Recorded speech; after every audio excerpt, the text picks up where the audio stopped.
Hello అందరికీ, welcome back to our YouTube channel Andhra sisters. ఈరోజు మన ఆంధ్రా సిస్టర్స్ ఛానల్లో కరకరలాడే అటుకుల దోశ ఎలా తయారు చేసుకుందామో చూద్దామా.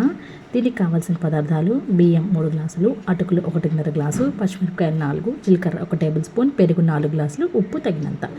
ముందుగా మనం కొలిచిపెట్టుకున్న బియ్యాన్ని, పచ్చిమిరపకాయల్ని, అటుకులని ఒక బేసన్లో కానీ గిన్నెలో కానీ వేసుకొని అవసరమైతే శుభ్రంగా కడుక్కొని, లేదంటే అలా ఉన్న దాంట్లోనే మనం కొలిచి పెట్టుకున్న కావాల్సినంత పెరుగుని, ఉప్పుని, జీలకర్రని వేసి శుభ్రంగా కలుపుకోవాలి. అవసరమైతే గట్టిగా ఉంది అనిపిస్తే కొంచెం నీళ్ళు కూడా యాడ్ చేసుకుని, ఇలా చూడండి వీడియోలో చూపిస్తే విధంగా మొత్తాన్ని మిక్స్ చేసుకుని, ఇలా కాదు అనుకుంటే ఓన్లీ అటుకుల్ని, బియ్యాన్ని నానబెట్టుకొని పచ్చిమిరపకాయలని, జీలకర్రని, ఉప్పుని మిక్సీ పట్టి కూడా దీంట్లో ఆడి ఇది నానబెట్టుకోవచ్చండి.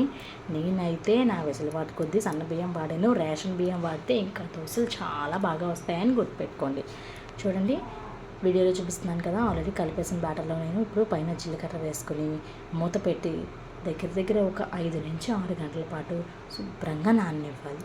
అలా నానిన ఈ అటుకులు బియ్యం మిశ్రమాన్ని నీళ్ళన్నీ స్ట్రెయిన్ చేసేసి మిక్సీ గిన్నెలో వేసి కొంచెంగా నీళ్ళు పోసుకుంటూ, ఉప్పు అడ్జస్ట్ చేసుకుంటూ మెత్తగా బ్లెండ్ చేసుకోవాలి. చూడండి వీడియోలో చూపిస్తున్నాను, నేను కొంచెం మిశ్రమం తీసుకున్నాను, కొంచెం వాటర్ యాడ్ చేసుకుంటున్నాను, మిక్సర్లో బ్లెండ్ చేసుకుంటున్నాను. మీకు మిక్సర్ లేదు అంటే గ్రైండర్లో కూడా మొత్తం బ్యాటర్ని ఒకసారి కొంచెం తయారు చేసుకున్న బ్యాటర్ గ్రైండ్ చేసుకోవచ్చు. కుదిరితే కొంచెం సేపు రెస్ట్ ఇవ్వండి. ఒక హాఫ్ డే రెస్ట్ ఇచ్చినా సరే దోశలు ఇంకా క్రిస్పీగా వచ్చే అవకాశాలు ఎక్కువ ఉంటాయి.